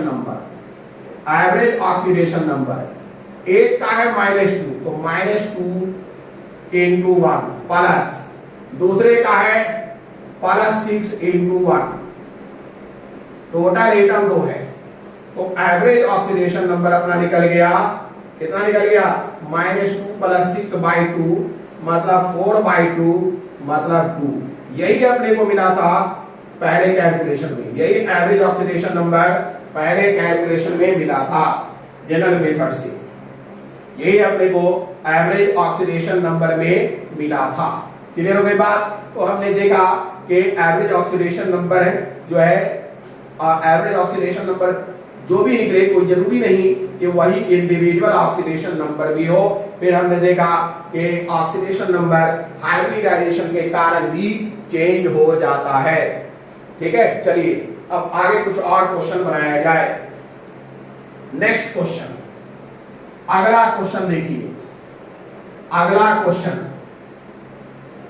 देखिए, 6 मोल क्लोरीन है, 6 मोल क्लोरीन है और उसने 10 मोल इलेक्ट्रॉन गेन किया है और 10 मोल इलेक्ट्रॉन उसने लॉस किया है। 6 मोल इलेक्ट्रॉन है, 6 मोल क्लोरीन है, उसने 10 मोल इलेक्ट्रॉन गेन किया है और 10 मोल इलेक्ट्रॉन लॉस किया है। आपको बताना है oxidation number of chlorine in the final product. Question देखिए, क्वेश्चन में ये नहीं मालूम कि क्लोरीन किस एक मॉलिक्यूल में है और क्लोरीन किस मॉलिक्यूल में बदल गया, नहीं मालूम। सीधे कह रहा है 6 mole of chlorine, 6 mole of chlorine, जब क्लोरीन कहे यानी कि Cl, 6 मोल ऑफ क्लोरीन, ठीक है ना, loses and gain 10 moles of electron, 10 moles of electron. Determine oxidation number, determine oxidation number of chlorine atom, chlorine क्या हो जाएगा? atom in the final product, chlorine atom in the final product, chlorine atom in the final product, chlorine atom in the final product. 6 moles of chlorine loses and gain 10 mole of electron. Determine oxidation number of chlorine atom in the final product. Final product में, ठीक है, आपको निकालना है, क्या निकालना है final product में? कि क्लोरीन का ऑक्सीडेशन स्टेट क्या हो गया। चलिए शुरू करते हैं बनाना। पहली बात, क्लोरीन एटम ग्रुप 17 का है और ग्रुप 17 का जो ऑक्सीडेशन स्टेट रेंज है वो कितना है भाई? वो है N-8 to N, और N कितना होता है? N मतलब valence electron, 7-8 to 8, 7-8 to 7, that means -1 to +7। ये -1 जो है मिनिमम ऑक्सीडेशन स्टेट है, मिनिमम ऑक्सीडेशन स्टेट है, और +7 मैक्सिमम ऑक्सीडेशन स्टेट है। ये हमने एनालाइज कर लिया। क्लोरीन एटम की बात करें तो ये ग्रुप 17 का है, उसका ऑक्सीडेशन स्टेट रेंज -1 से लेकर +7 तक है, -1 से लेकर +7 तक है। -1 मिनिमम ऑक्सीडेशन स्टेट है और +7 मैक्सिमम ऑक्सीडेशन स्टेट है। क्लियर है? चलिए अब आगे और बातचीत की जाए, आगे और बातचीत की जाए। ध्यान दीजिएगा, अगर मैं Cl2 की बात करता हूं, अगर मैं Cl2 की बात करता हूं तो चूंकि क्लोरीन सेम एटम है तो इस पर ऑक्सीडेशन स्टेट 0 होगा, यानी कि अगर इसे इलेक्ट्रॉन दिया जाएगा तो मैक्सिमम -1 ऑक्सीडेशन, ये मिनिमम ऑक्सीडेशन स्टेट इसका क्या है, -1 है, यानी कि ये अगर इलेक्ट्रॉन लेगा तो ज्यादा से ज्यादा -1 ऑक्सीडेशन स्टेट में बदलेगा। -2 थोड़े होगा, -3 थोड़े होगा, -1 होगा, यानी प्रत्येक क्लोरीन एटम एक ही इलेक्ट्रॉन ले सकता है, उससे ज्यादा नहीं ले सकता। प्रत्येक क्लोरीन एटम एक ही इलेक्ट्रॉन ले सकता है। अगर वो इलेक्ट्रॉन लेगा तो each electron, each chlorine atom have capacity to accept only one electron since its oxidation state is 0। क्योंकि इसका ऑक्सीडेशन स्टेट 0 है तो ये एक और इलेक्ट्रॉन लेगा, क्योंकि अगर एक इलेक्ट्रॉन लेगा तो -1 आ जाएगा, -2 आ नहीं सकता, यानी दूसरा इलेक्ट्रॉन ये ले नहीं सकता। क्लियर है? तो हम ये कहेंगे कि अगर Cl ऑक्सीडेशन स्टेट 0 हो, ध्यान दीजिएगा, तो मैक्सिमम ये एक इलेक्ट्रॉन लेकर Cl- में कन्वर्ट होगा। अगर Cl सपोज दैट +1 होता तो ये 2 इलेक्ट्रॉन ले लेता, 1 से 0 हो जाता, 1 से -1 हो जाता, Cl -1 हो जाता। अगर Cl +3 होता, +1 की जगह +2 होता तो कितना इलेक्ट्रॉन ले लेता, 2 1 3 इलेक्ट्रॉन ले सकता था, Cl- हो जाता। अगर Cl +7 होता तो ये 8 इलेक्ट्रॉन ले सकता था और Cl- हो जाता, यानी कि Cl के इलेक्ट्रॉन लेने की कैपेसिटी ऑक्सीडेशन स्टेट तय करेगा। अगर 0 है तो 1 इलेक्ट्रॉन लेगा, अगर +1 है तो 2 इलेक्ट्रॉन ले सकता है मैक्सिमम, अगर +2 है तो मैक्सिमम 3 इलेक्ट्रॉन ले सकता है, अगर +7 है तो मैक्सिमम 8 इलेक्ट्रॉन ले सकता है कि नहीं?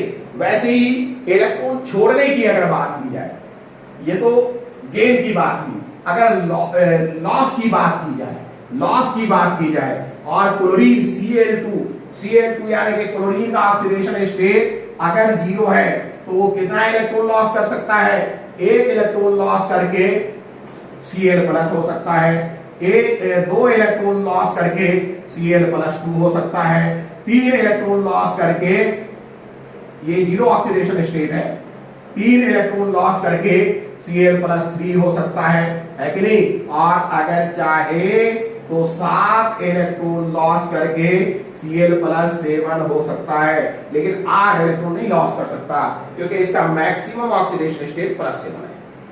क्लियर हो गई बात? तो ये जो मैंने बताया इसका क्वेश्चन से कोई मतलब नहीं है, लेकिन क्वेश्चन बनाने में ये कॉन्सेप्ट अपने को काम दे रहा है। अब देखिए कैसे काम देगा। कहता है कि क्लोरीन जो है Cl2 वो 10 मोल इलेक्ट्रॉन ले रहा है और 10 मोल इलेक्ट्रॉन गेन कर रहा है, 10 मोल छोड़ रहा है। क्लियर है? मैं पहले गेन बढ़ाता हूं और 6 मोल की जगह पर मैं मान लेता हूं कि x मोल, ठीक है, 6 मोल है ना, टोटल 6 मोल है, तो उस 6 मोल में से x मोल Cl2 रिएक्शन करता है और 10 इलेक्ट्रॉन ले लेता है। देखिए भाई 10 इलेक्ट्रॉन ले लेता है। ध्यान दीजिए Cl2 का मतलब है Cl, इनका ऑक्सीडेशन स्टेट 0 है, तो ये किसी सूरत में प्रति एटम एक ही इलेक्ट्रॉन लेगा, ठीक है? तो ये बनाएगा, ध्यान दीजिएगा, 2x Cl-, अगर x मोल Cl2 10 इलेक्ट्रॉन लेता है, अगर x मोल Cl2 10 इलेक्ट्रॉन लेता है तो 2x 2xCl माइनस बनेगा, है ना। जैसे आप बोलते हैं ना Cl2 का मतलब है 2Cl, अगर 2Cl2 करेंगे तो क्या हो जाएगा भाई, 2 और 2 गुना कर देंगे ना, तो 2 इंटू 2Cl। वैसे ही है, ये क्या है, इसको आप ऐसे भी तो लिख सकते थे xCl2, तो 2 और x गुना हो गया 2x, है ना, 2xCl माइनस। क्लियर हो गई बात, ये मैं मिटा देता हूं। तो xCl2 अगर मैं लेता हूं तो अपने को 2xCl माइनस मिलेगा। इससे निम्न तो जा ही नहीं सकता, इससे मिनिमम तो जा ही नहीं सकता। अब आप खुद सोचना शुरू कीजिए कि ये 10 इलेक्ट्रॉन जो है, 10 इलेक्ट्रॉन की खपत हो गई है, तो यहां हर एक एटम ने एक इलेक्ट्रॉन लिया। ध्यान दीजिएगा, 10 इलेक्ट्रॉन की खपत हुई है और हर एक एटम ने एक ही इलेक्ट्रॉन लिया है, तो यहां कितना एटम होगा, ये 2x का वैल्यू क्या होगा, 10।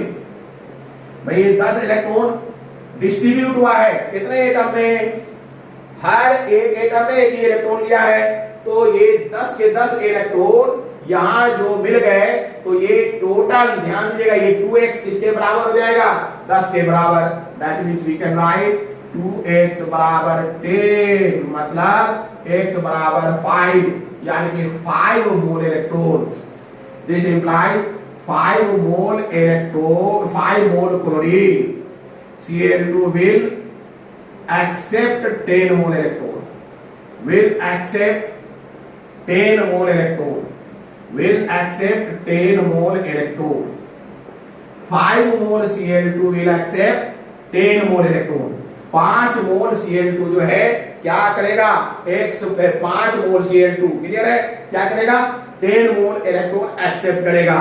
और एक्सेप्ट करने के बाद जो क्लोरीन पर जो ऑक्सीडेशन स्टेट आएगा वो क्या आएगा, -1, और लिखेंगे oxidation state of chlorine atom is equal to -1। तो ये अपना एक क्वेश्चन का एक पार्ट बन गया, क्वेश्चन का एक पार्ट बन गया। अब इसमें मैंने दिमाग लगाया है, क्वेश्चन का एक पार्ट बन गया है। हमने कहा कि क्लोरीन जो है Cl2, इसका ऑक्सीडेशन स्टेट 0 है, ये अगर इलेक्ट्रॉन ले सकता है तो सिर्फ एक ही इलेक्ट्रॉन ले सकता है, यानी कि 10 इलेक्ट्रॉन 10 क्लोरीन एटम लेगा। यहां पर अगर ये 10 इलेक्ट्रॉन खप गया है, 10 इलेक्ट्रॉन कंज्यूम हो गया है, तो ये 2x जरूर 10 होगा, और 2x अगर 10 है तो x 5 है और x अपना मोल है, इसलिए 5 mole Cl2 will accept 10 mole electron. So oxidation state of chlorine atom is equal to -1। अब चलिए 6 में से बचा कितना, 6 में से बचा कितना, 5 तो इलेक्ट्रॉन ले चुका, तो बचा कितना, 1 मोल इलेक्ट्रॉन, बचा कितना, 1 मोल इलेक्ट्रॉन, 1 मोल इलेक्ट्रॉन। तो यही 1 मोल इलेक्ट्रॉन जो है, ध्यान दीजिएगा, ये 1 मोल इलेक्ट्रॉन क्या करेगा, 2 क्लोरीन एटम बनाएगा और इस पर जरूर कोई चार्ज होगा और 10 मोल इलेक्ट्रॉन रिलीज करेगा, 10 मोल इलेक्ट्रॉन रिलीज करेगा। बात समझ में आ रही है कि नहीं, 10 मोल इलेक्ट्रॉन रिलीज करेगा। ध्यान दीजिएगा, अब इस x का वैल्यू अपने को मालूम हो जाए, x का वैल्यू मालूम हो जाए, तो ये क्या है, ध्यान दीजिएगा, ये जो चार्ज है 2x, ये जो चार्ज है कितना है भाई, एक क्लोरीन पर x चार्ज है, तो 2 क्लोरीन पर कितना आ जाएगा, 2x चार्ज, 2x चार्ज। ये x चार्ज क्यों आया भाई, इलेक्ट्रॉन के जाने के कारण ही तो आया है। कितने इलेक्ट्रॉन निकल गए हैं, 10 इलेक्ट्रॉन, तो x बराबर कितना हो जाएगा, +5। तो x बराबर +5, यानी इस केस में oxidation state of chlorine atom is equal to +5। तो इसमें एक तो ऑक्सीडेशन स्टेट क्लोरीन का -1 है और दूसरा है +5। एक तो -1 है और दूसरा क्या है, +5।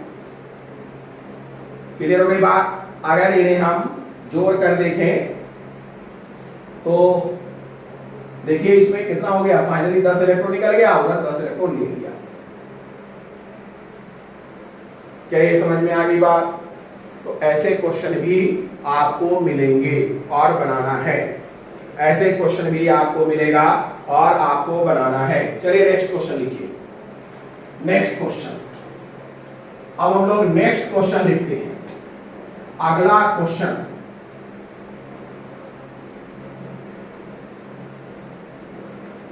अगला क्वेश्चन देखिए, अगर हम कहें 1 mole of H2S loses 8 mole of electron, determine final oxidation number of sulphur.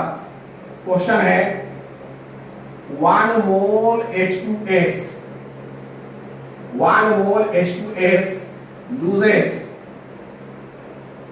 8 mole electron, 8 mole electron. ये कर दिया है कि भाई H2S का मोल 1 मोल है, 1 mole H2S loses 8 mole electron. Clear है? Determine final oxidation number of sulphur या oxidation state of sulphur. Determine final oxidation state of sulphur. Determine final oxidation state of sulphur atom. Determine final oxidation state of sulphur atom. चलिए इसे भी बनाते हैं भाई। H2S का क्या मतलब? H2S का मतलब है -2 + 2। अब देखिए 2 H हैं और दोनों पर +1 चार्ज है, तभी +2 होगा ना। H को होता ही है 1 इलेक्ट्रॉन और वो दोनों इलेक्ट्रॉन निकल गया, तो आप इससे क्या उम्मीद करते हैं कि ये इलेक्ट्रॉन लॉस करेगा? ना, करेगा ही नहीं। H को 1 इलेक्ट्रॉन था, वो 1 इलेक्ट्रॉन ऑलरेडी छोड़ चुका, तभी तो इस पे +1 है, तो अब इससे इलेक्ट्रॉन लॉस करने का कोई मतलब ही नहीं है। लेकिन ये S-2 जो है इसे इलेक्ट्रॉन लॉस करा सकते हैं। S-2 बराबर S पर पावर x + 8 इलेक्ट्रॉन, 8 इलेक्ट्रॉन। मान लेते S-2 ने 8 इलेक्ट्रॉन लॉस किया, तो बताइए भैया x का वैल्यू क्या है? x का वैल्यू क्या है? क्लियर हो गई बात? अब इसे हम देखेंगे कि x का वैल्यू क्या है। चेक करिए, ये x का वैल्यू और 8 इलेक्ट्रॉन अगर हम जोड़ दें, इसे जोड़ दें भाई, ये x आया क्यों है? इलेक्ट्रॉन के जाने से ही तो आया है। अगर इस x और 8 इलेक्ट्रॉन को जोड़ें तो -2 के बराबर हो जाएगा। तो चलिए जोड़ कर देखते हैं। x प्लस इलेक्ट्रॉन का वैल्यू कितना होता है? माइनस होता है, तो x + -8 बराबर -2। दैट मीन्स x - 8 बराबर -2। चलिए क्या मतलब? x बराबर अपने को मिल गया 6, x बराबर 6 मिल गया। यानी सल्फर पर ऑक्सीडेशन स्टेट कितना हो जाएगा? 6 हो जाएगा। सल्फर पर ऑक्सीडेशन स्टेट कितना हो जाएगा? 6 हो जाएगा। इसे हम इस तरीके से भी देख सकते हैं समझने के लिए। देखिए एक नंबर लाइन बनाया जाए, ये है 0, ये है 1 2 3 4 5 6, ऐसे 7 भी है और भी होगा, -1 -2, इधर -3 भी है और भी होगा। तो यहां पर है, ये है कितना? S-2 यही है, S-2 है। इससे एक इलेक्ट्रॉन निकाल दीजिए तो ये हो जाएगा S-1। एक और इलेक्ट्रॉन निकाल दीजिए तो हो जाएगा S0। एक और इलेक्ट्रॉन निकाल दीजिए तो S+1। एक और इलेक्ट्रॉन निकाल दीजिए S+2। एक और इलेक्ट्रॉन निकालिए S+3। एक और इलेक्ट्रॉन निकालिए S+4। एक और इलेक्ट्रॉन निकालिए S+5। एक और इलेक्ट्रॉन निकालिए S+6। चेक करिए, मैं बता रहा हूं फिर से। S-2 ये है, इससे एक इलेक्ट्रॉन ये निकाला तो S-1 हो गया। भाई एक इलेक्ट्रॉन निकालेंगे तो एक चार्ज कम हो जाएगा। एक और इलेक्ट्रॉन निकाला तो S0 हो गया। एक और निकाला तो +1 हो गया। एक और निकाला +2 हो गया, +3 हो गया, +4 हो गया, +5 हो गया, +6 हो गया।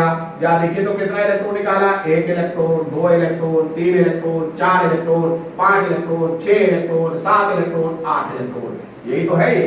S-2 से 8 इलेक्ट्रॉन निकाला तो x का वैल्यू +6 होगा। ऐसे भी हम चेक कर सकते हैं, इस तरीके से भी हम चेक कर सकते हैं। तो चलिए इस तरीके से अपने को एक और क्वेश्चन हमने बना लिया। अगला क्वेश्चन लिखिए।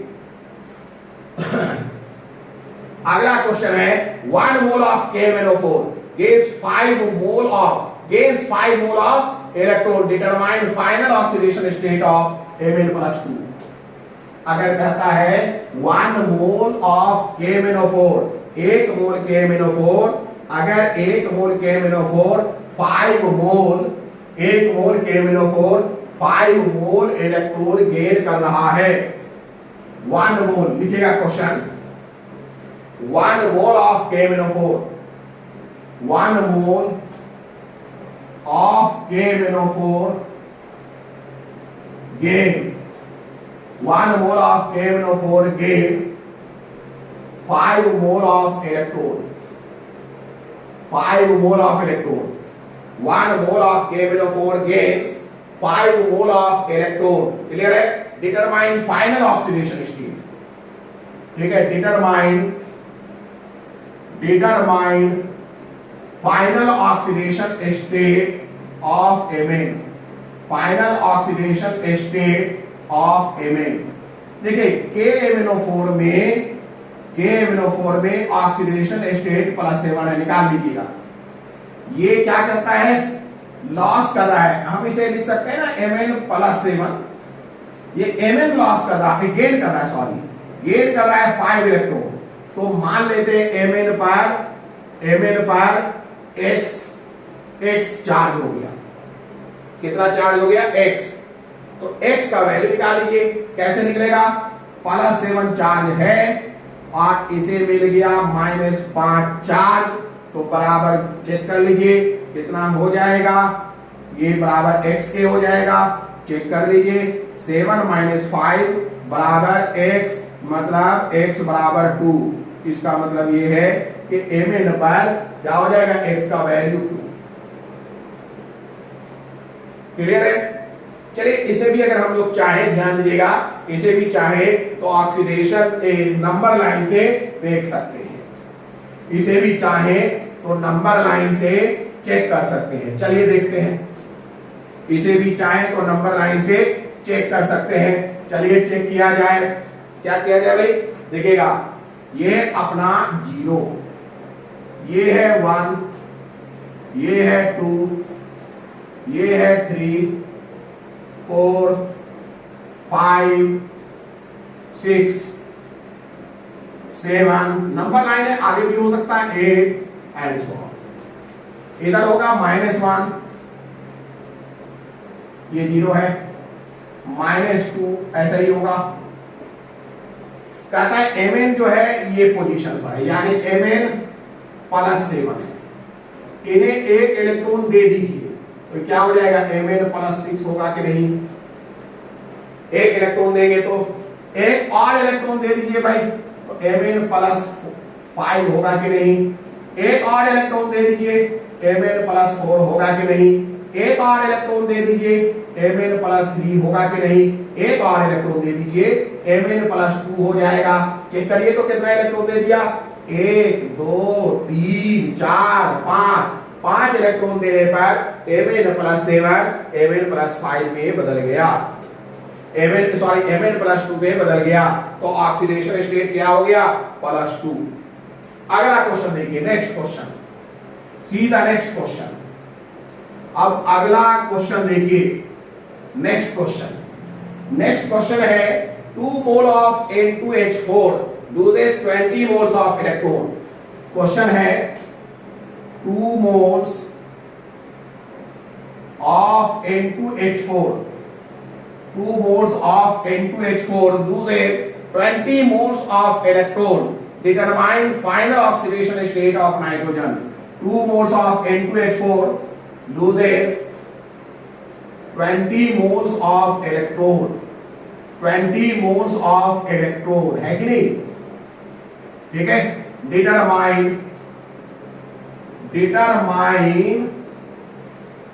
the final oxidation state of nitrogen atom, final oxidation state of nitrogen atom, determine the final oxidation state of nitrogen atom, determine the final oxidation state of nitrogen atom। चलिए solve करते हैं।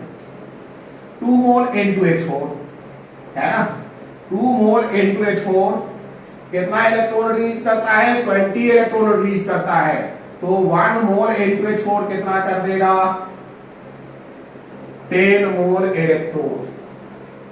2 मोल 20 मोल electron, 20 मोल लिख लीजिए। हाँ ठीक है, 20 मोल electron, 10 mole electron.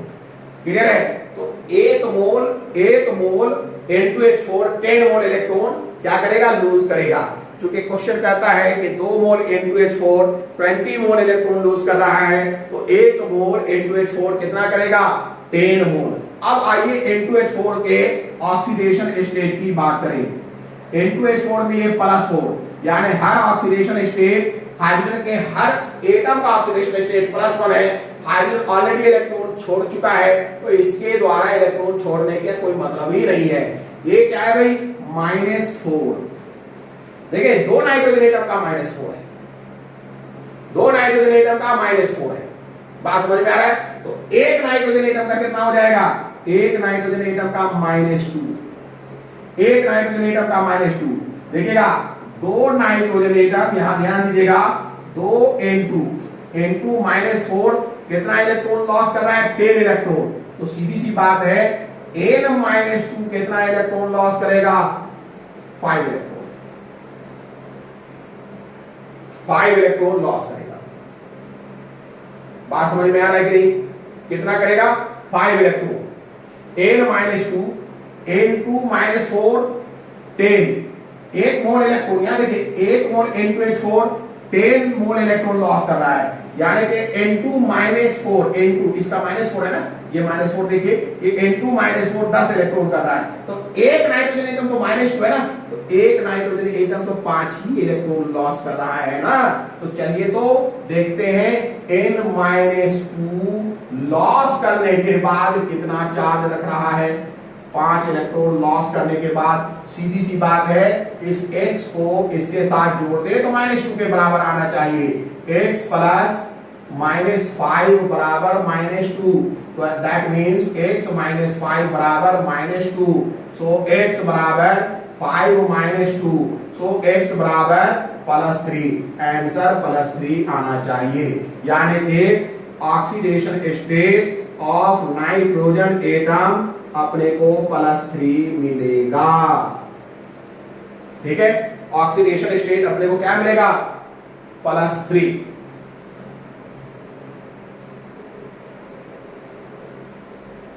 बात समझ में आ रही है कि नहीं? देखिए, एक और बात, अब अगर इसे हम नंबर लाइन से बात करें तो नंबर लाइन से भी बना सकते हैं। चेक करिए, नंबर लाइन से भी बना सकते हैं।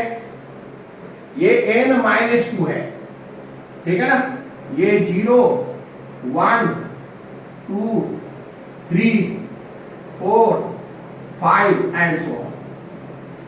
-1 -2 N-2, एक इलेक्ट्रॉन हटा लीजिए तो N-1, एक और इलेक्ट्रॉन हटा लीजिए तो N0, एक और इलेक्ट्रॉन हटा लीजिए N+1, एक और इलेक्ट्रॉन हटा लीजिए N+2, एक और इलेक्ट्रॉन हटा लीजिए N+3।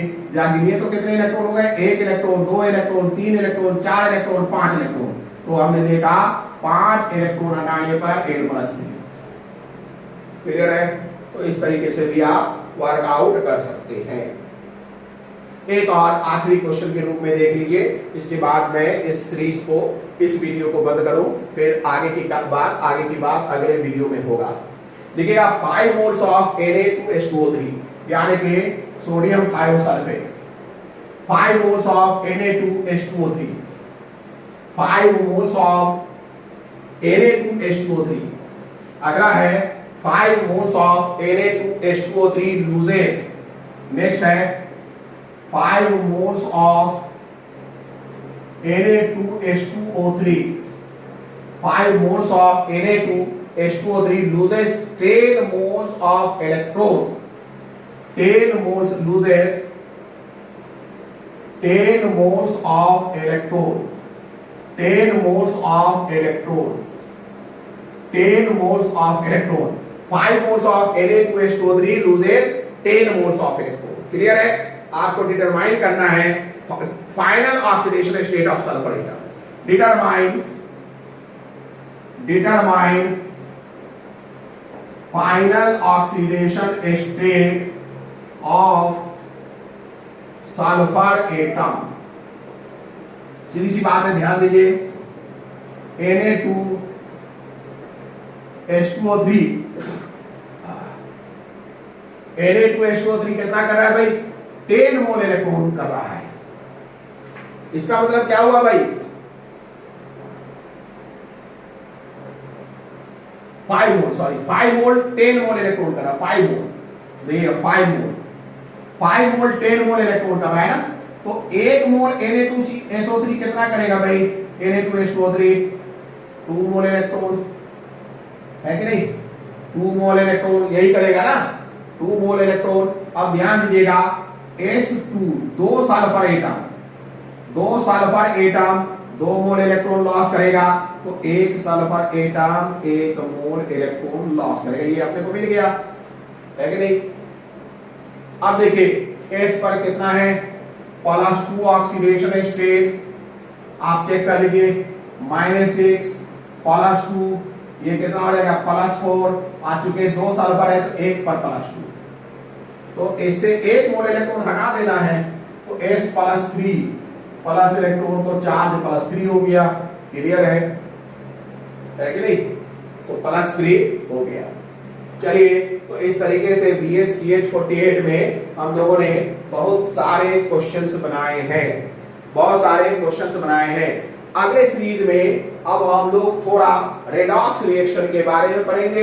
एक बार ऑक्सीडाइजिंग और रिड्यूसिंग एजेंट को भी देखेंगे। हम देखेंगे कि किसी भी रिएक्शन में, गिवन रिएक्शन में कैसे ऑक्सीडाइजिंग एजेंट और रिड्यूसिंग एजेंट को पहचाना जाए, किसी गिवन रिएक्शंस में कौन ऑक्सीडेशन कर रहा है, कौन रिडक्शन कर रहा है, इन सब पर बातचीत होगी। यानी कि एनालिसिस ऑफ रेडॉक्स रिएक्शन की बात अब अगले सीरीज में होगी। ये BSTH48 है, वो BSTH49 होगा। क्लियर है? अगर ये सब आपको समझ में आ रहा है, ये सब अगर आपके काम की चीज है और आपको लगता है कि इससे फायदा हो रहा है, तो आपकी भी जिम्मेदारी है कि इसे आप सब्सक्राइब कर लें, लाइक करें, शेयर करें। ठीक है? Good day.